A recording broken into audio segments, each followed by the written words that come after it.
इसके बाद Indian penal code की धारा 342 के तहत दीपचंद के खिलाफ बलात्कार और धारा 376 के तहत नाबालिग के साथ बलात्कार का आरोप लगाया गया। निकाल रहा है, धंधा करवाता चला रहा। दीपचंद ने बलात्कार के आरोप को मानने से साफ इनकार कर दिया और उल्टा दर्शन लाल पर आरोप लगाने लगा। 20 दिन तक पुलिस हिरासत में रहने के बाद दीपचंद के परिवार ने उसे जमानत पर छुड़वा दिया।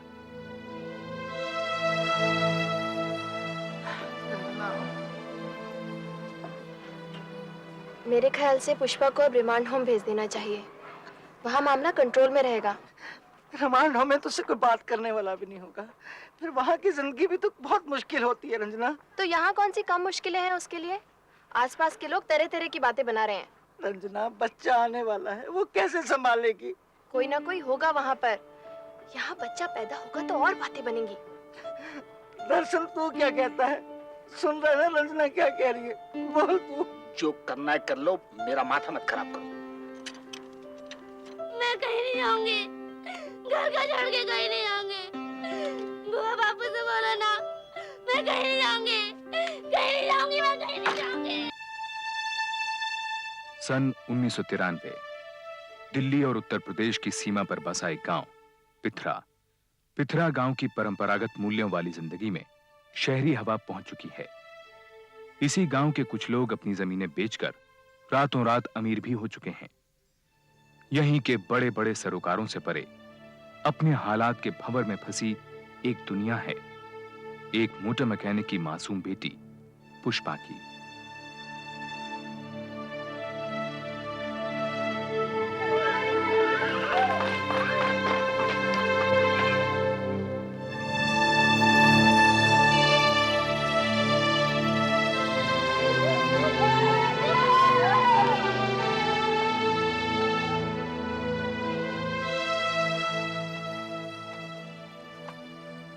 पुष्पा,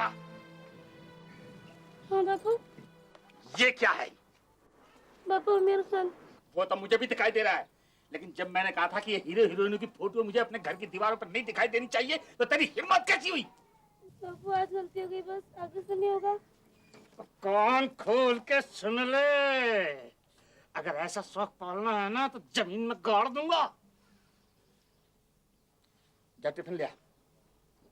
खड़ी क्या? जा टिफिन ले क्या? बापू खाना नहीं बना। क्यों? वो कोयला नहीं था ना। तो ला नहीं सकती थी? वो आपसे रात को बोला तो था, लेकिन अब नशे में थे। अरे जबान चलाती है, पहाड़ भर की हो गई लौंडिया, लेकिन कोई सुख नहीं। मेरी तो जिंदगी नरक होती रह गई है।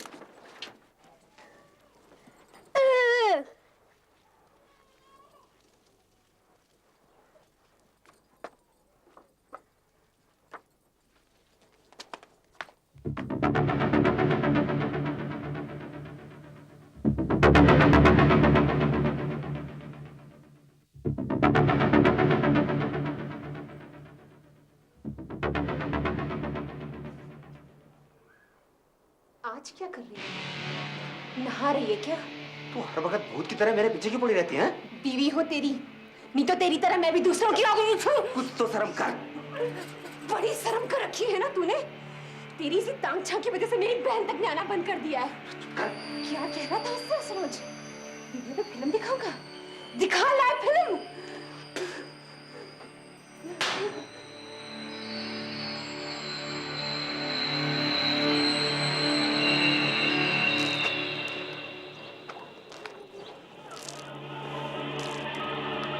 आज तो बड़ी गजब लग रही है तू, हाँ? हेमा मालिनी जैसी। चल चल अपना काम कर। काजल रोज लगाया कर तू, बड़ा फपता है तुझ पे। अब तू बड़ी हो गई, तेरा बापू छोटी छोटी बातों पे तुझ पे हाथ उठाता, मुझे बड़ी तकलीफ होती। बोलना चाहिए था ना, दुकान से आके ले जाती, हैं? पैसे आते रहते बाद में, तेरी अपनी दुकान है। चला जा, कितना कोयला चाहिए? नहीं, मैं बाद में ले जाऊंगी। अच्छा चल तू रुक, मैं ले आता हूँ, नहीं तो शाम को तेरा बापू आके फिर चिल्लाएगा तुझ पे। नहीं नहीं रुक, मैं आती हूँ।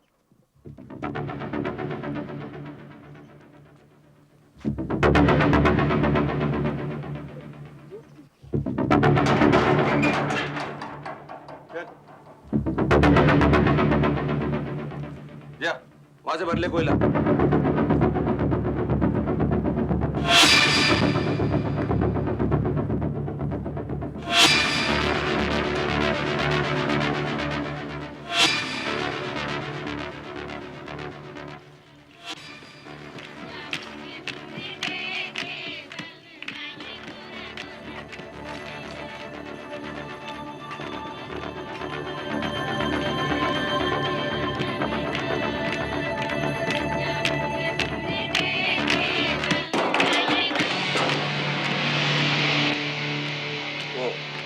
आज दुकान बंद है ना, इसलिए दरवाजा खुला दिखेगा तो कोई भी मुंह उठा चला आएगा कोला लेने के लिए। और तुझे कोला लेते देख लिया, मैं मना नहीं कर पाऊंगा। हैं? भर ले रुक क्यों गई?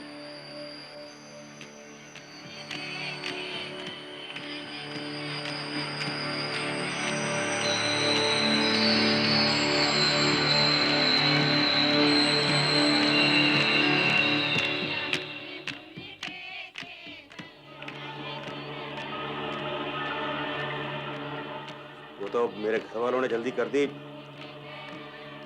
नहीं तो मैं तो तुझसे शादी करने वाला था। सच्ची तेरी कसम। ये कैसे उल्टी सीधी बातें कर रहे हो तुम? और बस मुझे इतना ही चाहिए, मैं घर जा रही हूँ। कहाँ जाएगी तू?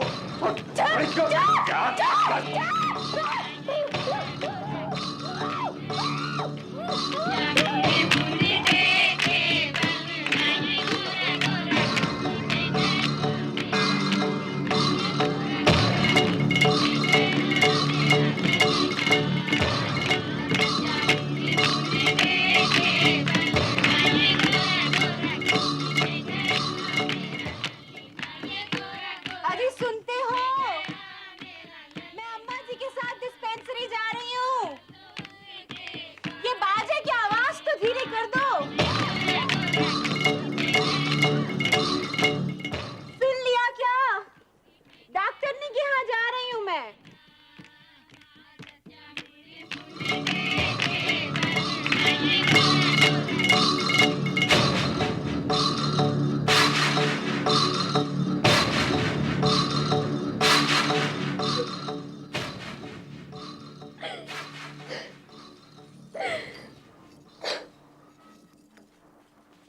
मजा आया ना? चल जा अब। और सुन, किसी को इस बात का पता नहीं चलना चाहिए। मुझे तो कोई फर्क नहीं पड़ेगा, तेरा बाप तुझे मार डालेगा।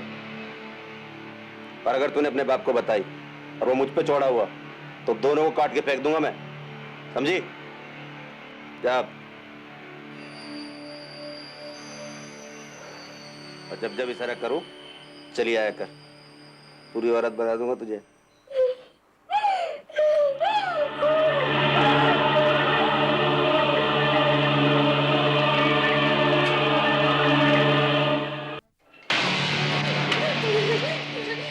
अगले 5 महीनों तक दीपचंद पुष्पा के साथ लगातार जबरदस्ती करता रहा। शुरुआत में वो पुष्पा को अपनी दुकान पर ही बुलाता रहा, लेकिन हिम्मत बढ़ने पर वो उसके घर भी पहुंचने लगा। पुष्पा को जिन हालात से गुजरना पड़ रहा था उनसे दर्शन लाल अनजान था। दीपचंद पुष्पा का मुंह बंद रखने के लिए उसे कई तरह की धमकियां देता रहता।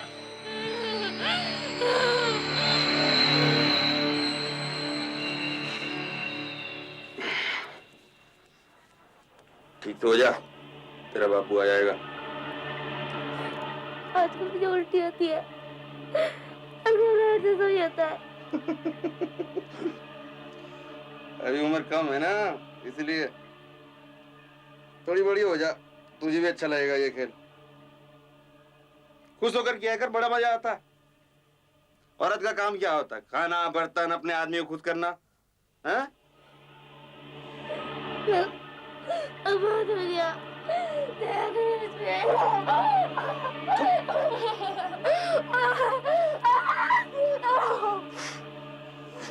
चुप करेगी ना, सबको बता दूंगा। गांव के सारे लौंडे आके दरवाजे पे लाइन लगाएंगे तेरे। ज्यादा बोलेगी बाजार में खड़ी करके कपड़े खोलूंगा तेरे। कौन दूं साली को? चिनार कहेंगी। पुष्पा की तबीयत लगातार बिगड़ने लगी। घर के कामकाज और पुष्पा की देखभाल के लिए दर्शनलाल ने पड़ोस के गांव में रहने वाली अपनी बहन को बुलवा लिया। इसी दौरान दर्शनलाल को काम के सिलसिले में शहर जाना पड़ा।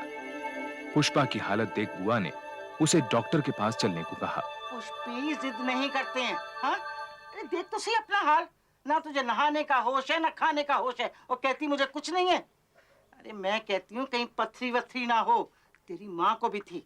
तू चल मेरे साथ, उस डॉक्टरनी की दवाई खाएगी ना 2 दिन में ठीक हो जाएगी। चल उठ, चल जल्दी से तैयार हो जा, चल चल ना बेटा, चल उठ चल।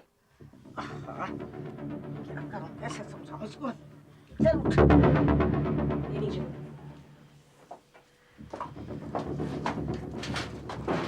इसके पेट में बच्चा है। ये क्या कह रहे हैं डॉक्टर साहब आप? पुष्पी तो भी खुद ही बच्ची है। बच्ची है पर 14 साल की। इसके पेट में 5 महीने का बच्चा है। मैं कुछ टॉनिक लिख देती हूँ। डॉक्टर साहब आप एक बार फिर से चेक कर लीजिए, नहीं तो आप कहें तो मैं एक्सरे करवा लाती हूँ। ये मेरा रोज का काम है, कभी कोई मिस्टेक नहीं। आपकी भतीजी माँ बनने वाली है। डॉक्टर साहब ये बच्चा गिरा दीजिए, नहीं तो मुसीबत आ जाएगी। तुम्हारा दिमाग तो नहीं फिर गया? 5 महीने के बच्चे को गिराने का मतलब है माँ और बच्चे दोनों की जान देना।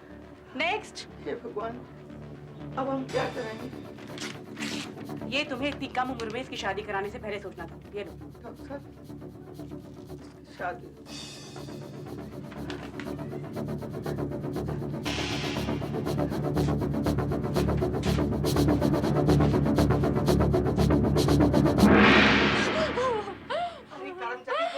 किसके साथ मुंह काला किया तूने?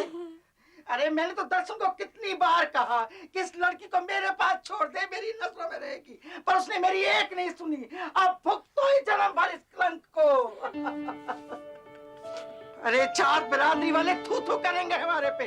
अरे हमारे घर की लड़की कौन लेगा? 5 महीने का काम पड़ना इसके पेट में। मैं क्या करूं, कैसे छुटकारा पाएंगे इससे हम? अरे अब तो बता किसने किया ये पाप, कौन है वो? दीपचंद। दीपचंद? अपना कोले का टाल वाला दीपचंद? अरे करम चली, तू इसके जाल में कैसे फंस गई? तो लफंगा है, लफंगा।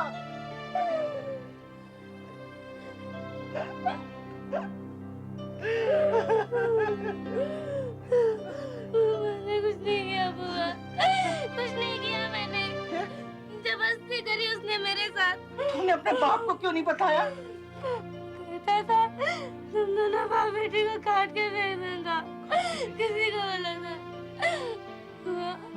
मार रही हो ना, मार रही हो ना। मैं मार मुझे, मार दे बुआ मुझे, जहर दे दे मुझे, बुआ दे मुझे जहर। पुष्पी, जहर तू नहीं खाएगी, जहर वो खाएगा। ओके, हमारे घर की इज्जत बर्बाद करती। अरे कीड़े पड़ेंगे तुम्हें, कीड़े सारे खानदान को पड़ेंगे। अरे ऊपर वाला सब कुछ देख रहा है। अरे अंदर मुंह छुपा के क्यों बैठा है? बाहर आओ, देख लोगे तुम्हें, हमारे घर को बर्बाद। देखना अब कुछ ही दिनों में ना तेरी जैसी शकल के बहुत सारे बच्चे गांव में खेलते नजर आएंगे। ज्यादा बकवास मत कर, 1 लाख पड़ेगी होश ठिकाने आ जाएंगे। और जात साली जबान बंद रख ही नहीं सकती है।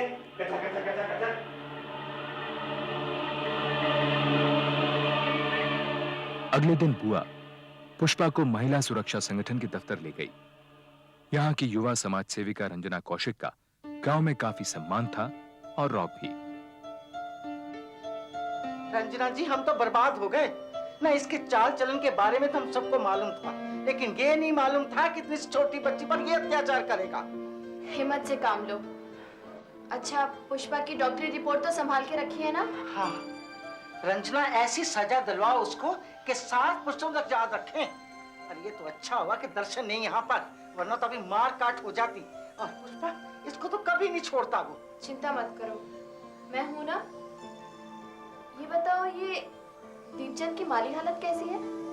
जमीन बेच बेच कर पैसा बनाया है, कोले का टाल है उसका।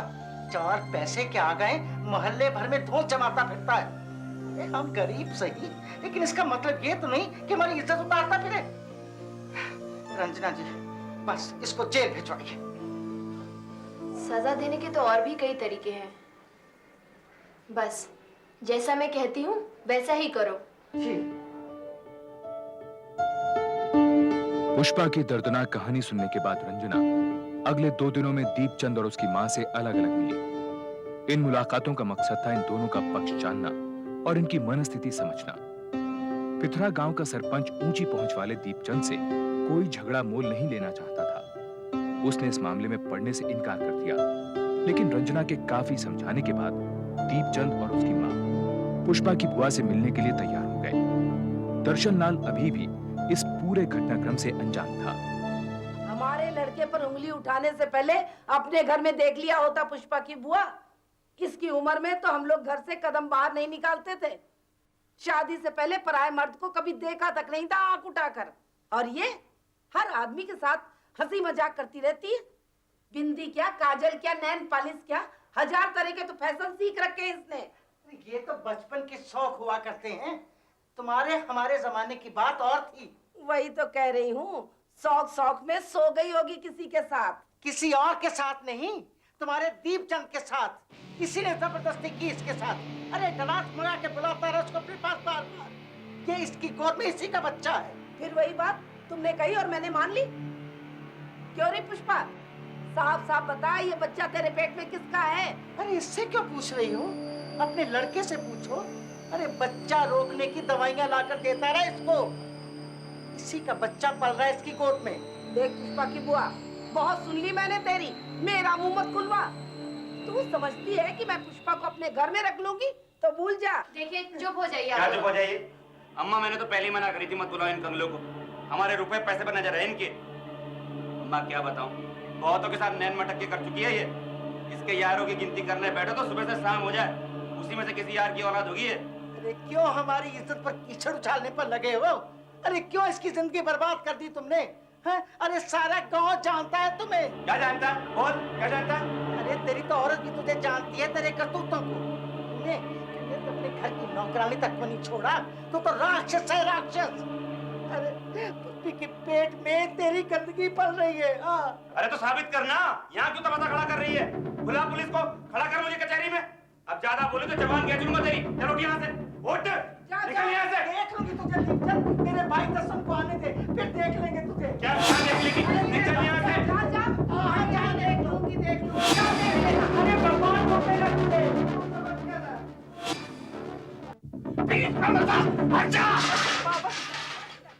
उस रात जब दर्शन लाल घर लौटा और उसे सारा वाकया मालूम चला तो वो गुस्से से बौखला उठा। उसे हैरानगी हो रही थी कि पुष्पा ने उसे ये बात पहले दिन क्यों नहीं बता दी। अरे तो मैं कैसे काट के फेंक देता, पागल क्या मैं? बचपन से मैंने इसको पाल पोस के बड़ा किया। कुछ में तो 1 साल की छोड़ के चली गई थी, तब से मैंने ही तो। क्या होगा इसका? तो रंजना बहन के साथ दीपचंद के घर गई थी कि पुष्पी को अपने घर बिठा ले, शादी कर ले इससे। पर उसने तुमको धक्के मार के बाहर निकाल दिया है ना? अरे 4 पैसे आ गए हैं तो अच्छे बुरे की नजर ही नहीं रही। क्या कह रहा था पुष्पा से? मुझे कटवा देगा। अब देखता हूँ मैं, एक बार थाने आएगा तो सारी अकल निकल जाएगी। कोई फायदा नहीं है। कल को वो कोई बड़ा वकील कर लेगा तो क्या करेगा तू? गवाही कोई है नहीं तेरे पास, ऊपर से 6 महीने गुजर चुके हैं। बहुत कमजोर केस है तेरा और इस तरह की सैकड़ों FIR दर्ज है मेरे पास। दिखाऊं? और किसी का कुछ नहीं बिगड़ा। तो हाथ पे हाथ धर के बैठे थोड़े ना रहेंगे, इसको तो छोड़ूंगा नहीं। भारी शर्मिंदगी उठानी पड़ेगी तुझको। FIR दर्ज होने के बाद डॉक्टर तेरी छोरी का चेकअप करेंगे, उन कपड़ों को मंगवाएंगे जिनमें ये सब कुछ हुआ। लोग तरह तरह की बातें करेंगे तेरी छोरी के बारे में। कोई तो ये भी कहेगा कि अपनी मर्जी से करती होगी ये। बोल, तब किस किस का मुंह बंद करेगा तू? मैं उसे छोड़ूंगा तो नहीं। अरे कई साल लग जाते हैं कोर्ट कचहरी में। है हिम्मत तुझमें या तेरी छोरी में? एक आस पड़ोस का मामला है, आपस में कोई समझौता कर ले, फायदे में रहेगा। चाहे सारी जिंदगी कोर्ट कचहरी में गुजारनी पड़े मुझे, पर मैं छोड़ूंगा नहीं उसे। आप तो रपट लिखो जी मेरी। पुष्पा से लंबी पूछताछ की गई। मेडिकल एग्जामिनेशन से ये बात साबित हो गई कि पुष्पा के साथ कई बार शारीरिक संबंध बनाए जा चुके हैं और यह भी कि वो मां बनने वाली है। इसके बाद इंडियन पीनल कोड की धारा 342 के तहत दीपचंद के खिलाफ बलात्कार और धारा 376 के तहत नाबालिग के साथ बलात्कार का आरोप लगाया गया। निकाल रहा है, धंधा करवाता चला रहा। दीपचंद ने बलात्कार के आरोप को मानने से साफ इनकार कर दिया और उल्टा दर्शन लाल पर आरोप लगाने लगा। 20 दिन तक पुलिस हिरासत में रहने के बाद दीपचंद के परिवार ने उसे जमानत पर छुड़वा लिया।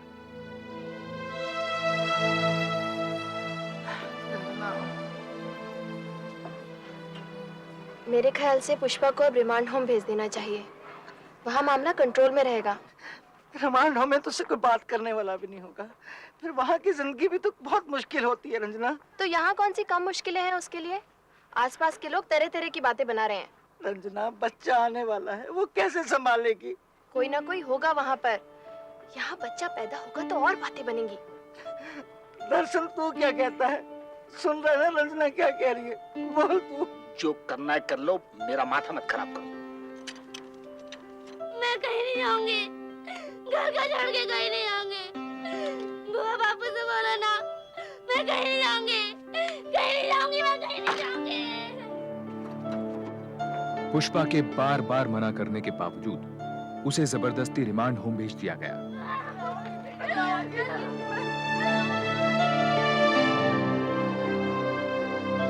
रिमांड होम की सूनी और बेरंग दुनिया में कितने दिन महीने गुजारने पड़ सकते हैं, इस बात का अंदाजा ना तो पुष्पा को था और ना ही उसके घर वालों को। कुछ महीनों बाद पुष्पा ने एक लड़की को जन्म दिया।